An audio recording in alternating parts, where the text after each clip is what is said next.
they're completely lying to all of us. I know it is so nice to think about the mansion that you're gonna buy with all of your Zara home accessories, your Porsche, a trip to the Maldives, and being rich at your 20s. You might be thinking right now that wanting all of that is being an ambitious person, while being happy with having little is actually being someone lazy with less ambitions, or someone that has like no big aspirations in life. And I know that you're thinking that because I thought that for too long.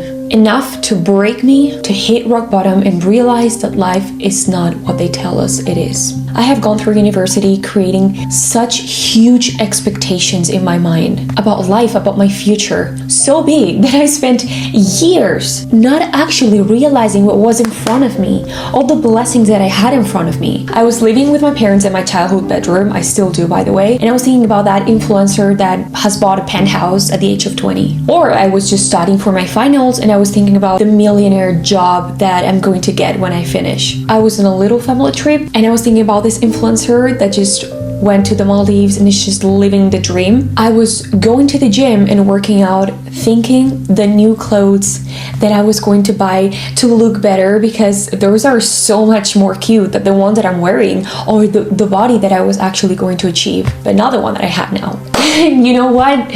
I'm sick of it. I'm honestly so mad at social media and the sick society that it is building. And the thing is that you and me, we both have believed the biggest lie in history. And it's not our fault. It's not your fault, it's not mine. Because of course, we go online and we see Iman Gadzhi being a millionaire at the age 23. Or we see Hailey Bieber getting into her Lamborghini. Or we see this fitness influencer that has like the perfect six-pack and just the big booty and the perfect body at the age of 25. Or we just see people claiming that they are making millions of dollars a year just from their laptop. Or we see the perfect new clothes that this influencer just received, or this new camera that all people are buying. And we are being bombarded with ideas, with huge high expectations without even realizing it. We think that does not affect us, that it's normal to want things. It's normal to want to get new stuff, to achieve new things, and that we know that life is about small stuff. But that it's good to desire a better life, a rich lifestyle, or just simply want more stuff. But in reality, our subconscious mind is being bombed with ideas of places, people, things that we are not having, of images of people that we should be like, that we should look like. They are creating a sense of never having enough, of never being enough. And on top of that, just wait a minute, we look at our lives and we're like, oh my bag is just so outdated, I need a new one. Because look at this influencer, that bag is so cute, I just need it, I'm gonna buy it, whatever. Or, oh my god, this book just released, I need to read it because I have to stop being this lazy. I just need more productivity. I need to make $1 million before I turn 24. If not, I'm a loser. If not, I'm not worthy. And personally, this mindset, this whole idea of wanting to be more and wanting to achieve more has installed a mindset in my head of misery, anxiety, depression, feeling behind all the time, not being enough for myself, and just looking at the mirror and wanting to be more. And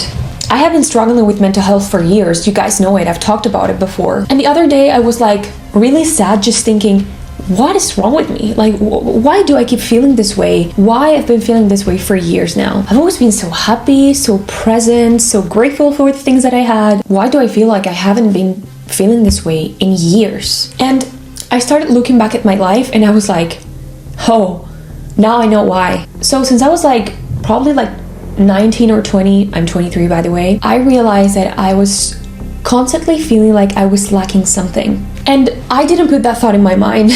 Social media did. When I was at university, I decided to join the gym just because I wanted to look better, feel stronger, just feel like I'm exercising, which is really good. But then I went online and I started seeing all these fitness influencers with a huge glute and just the perfect abs and so pumped shoulders and everything, and their lives were actually amazing. They had all these supplements at home. They were training for 2 hours at the gym, and I was like, oh, I need to do that. I literally need to do that. And so I started doing that. I became so obsessed with the gym. And then I actually decided to start posting fitness videos online because I just I've always liked filming and stuff, and so I thought, okay, I can teach people what I'm doing, right? But then I started to see all these fitness influencers that had like hundreds of thousands or millions of followers, and I was like, I need to get there. Like, I just have 1,000 followers. Like, this is not great. All these people have like so many followers and brand deals, and they are gifting them clothes and just stuff, and I need to get there, because if not, I don't know, I'm a loser. I need the success. Then I started a drop shipping store, and I was being bombarded with all these gurus messages that were saying that I could make millions in the first year. And so I was like, okay, that's my goal. Like, by the end of this year, I'm making 1 million. And then I remember I became obsessed with the idea of moving to Dubai, which is really cool, I know, but it basically started because of all these messages from people saying that you need to get out of your environment, your hometown is just not for you, you need to seek the success, you need to get around millionaire people, millionaire city, that's where success is. And so my mind was like, I need that, we need to go there. And listen, while all of us want more things, want better things, a better body, more money, that cute outfit, the new road lipstick, the cute, perfect aesthetic pictures, more trips, while we're constantly thinking about that, we're forgetting to live. We're missing the point of life. Because listen, my parents are alive right now and they are healthy, but they won't be forever. No. And I don't want a day to come and think that I didn't spend time with them. Because for years, instead of just being with them, present and enjoying the time with them, with my grandparents, I was constantly thinking about the things that I had to achieve, also to give them a better life. But when I was thinking about getting a better life for them, I was forgetting about being present and enjoying the time with them. While I'm sleeping in my childhood bedroom with a warm and comfy bed, I'm thinking about the mansion that this influencer just bought. But what would someone that cannot afford to pay the rent tell me in this moment? What would someone that cannot feed their kids tell you? That we are such an ungrateful, stupid, and spoiled kids. And that's a reality. And yes, I know that this is hard to hear, but most of us are. And of course, we all have problems. I'm not denying that. But let's not miss the point here, which is that we are living the wrong way. We are viewing life from ungrateful lenses. I know you want to travel. I know you want a better life. I know that you want more money. I know that you think that buying the new iPhone will give you happiness. But just for a moment, think that all the things that you want, you don't get them. You don't get that job. You don't get to go to the trip that you imagine. You don't get the huge house with the pool. Just for a moment, think about that. What would happen then? Will that be the end of the world? Honestly, I used to think that.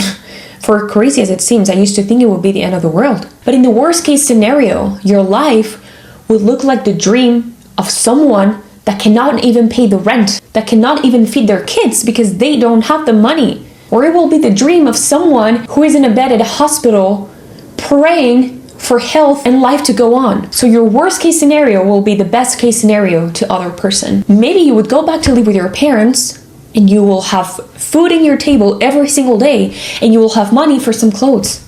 Wow, poor you, right? What a bad life, right? Because you don't own the fancy car, because you don't get to go with a private jet or business class to Bali, because you're not a millionaire at the age of 25. Oh, poor you. Just say that to a kid in Africa. Go ahead. Listen, the other day, I was volunteering at church and we were giving out food to people that just didn't have enough resources to go through their month. And there was this woman that I'll probably never forget.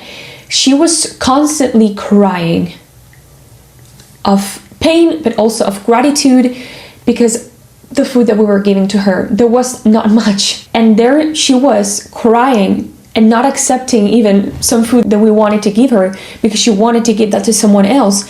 But her kids were there and they were dirty and they were hungry. And she was so grateful that we were there helping her in that situation. And at that time I thought, wow, what an ungrateful kid I've been. Thinking always about the new iPhone, wanting my house to look more aesthetic for the videos, wanting to travel more. Well, this woman would literally kill to have half of the things that I do have now. Because look around you for a minute. Who has not experienced anxiety or depression or the feeling of being behind in life? I have, and most of my friends have, because we are so attached to materialistic goals. We're so attached to comfort, to getting things quick, to that dopamine hit. We have the highest requirements and expectations ever. And those expectations actually equals neurosis. Anxiety, depression, all these things. Well, being detached actually means happiness. Being detached equals developing a heart of gratitude and love for life. And you might be thinking, okay, Lorena, but it is so hard right now. This world is just so bad. It's so hard to move out of your parents' house. Everything is so expensive. Yeah, and at least you weren't born during a war. Do you prefer to live in 1942? My grandma spent years eating just potatoes because they were at war. And I'm complaining because I'm not having my toast with avocado.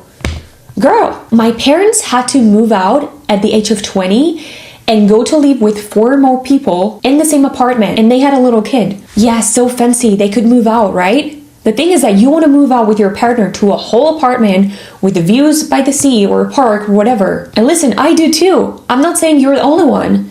I do too, and it's not our fault again. But we have to realize that it's so important. The thing is that no one had it easy, especially in their 20s. But our past generations didn't spend 5 hours a day watching a freaking screen that told them all the things that they didn't have and that they needed. Oh, and we're not talking just about materialistic things here. No, we go online and we have an endless amount of videos telling us that we're weak, we're lazy, we're unproductive. And I don't know about you, but I became so obsessed with self-help books that I was constantly feeling like I needed to do something more, that I was lacking a method, or that I just needed this journal, or I needed to breathe this certain way, or I needed just to put my face in cold water in the morning before 5 a.m. And that, my friend, are all inputs of I am not happy yet, I need to do more, I need to achieve more, I need to be better. And we're installing these ideas in our subconscious mind all the time, thinking that we need to be better and we need to do more. And I'm not saying that these people are not helping people. They might help a lot of people. It's not the intention of the person, okay? I have personally benefited a lot from certain videos and certain people. And a lot of people are doing a great job. Like, I'm not denying that whatsoever. And I'm not even saying that being ambitious or having goals is bad for you. On the contrary. But when we watch 4 podcasts a week and we read 5 self-help books a month, each of them selling you a golden method to success, we end up feeling like we're never going to reach something, that we're never going to be enough, and that there will be always something that we need to fix and some method that we haven't heard of yet. Because our parents compare themselves with their neighbor or their classmates who probably had the same lifestyle that they did have. And even there, our parents struggled with comparison. But just imagine that you're not only comparing yourself to your neighbor or to your classmate, but you're doing it with the millions and millions of people who are posting online, showing you all the stuff that you're missing. And why is everyone so sad or so anxious? Because we are so disconnected from what truly matters. How are you not going to be depressed if you think that you're lacking something all the time? To be honest, I'm just so tired.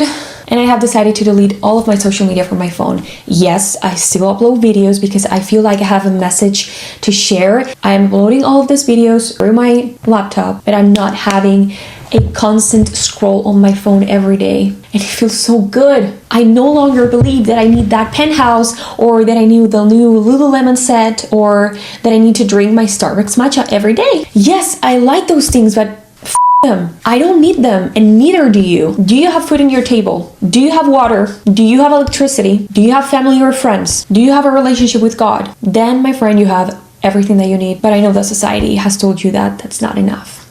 And all else is a lie, a big lie that society has installed in your mind, in my mind, to want and desire more and more over time. Because desiring more things, being ambitious and having goals is not bad. Again, it is necessary and it can be totally healthy as long as you're not idealizing those things, as long as you don't need them to live, as long as you don't think that without them your life is miserable. You're not enough if you don't have them. Thing is to think that if you don't have them, if you don't get there, if you don't get where you want to be, then you can still live a happy life and appreciate the things that you already have.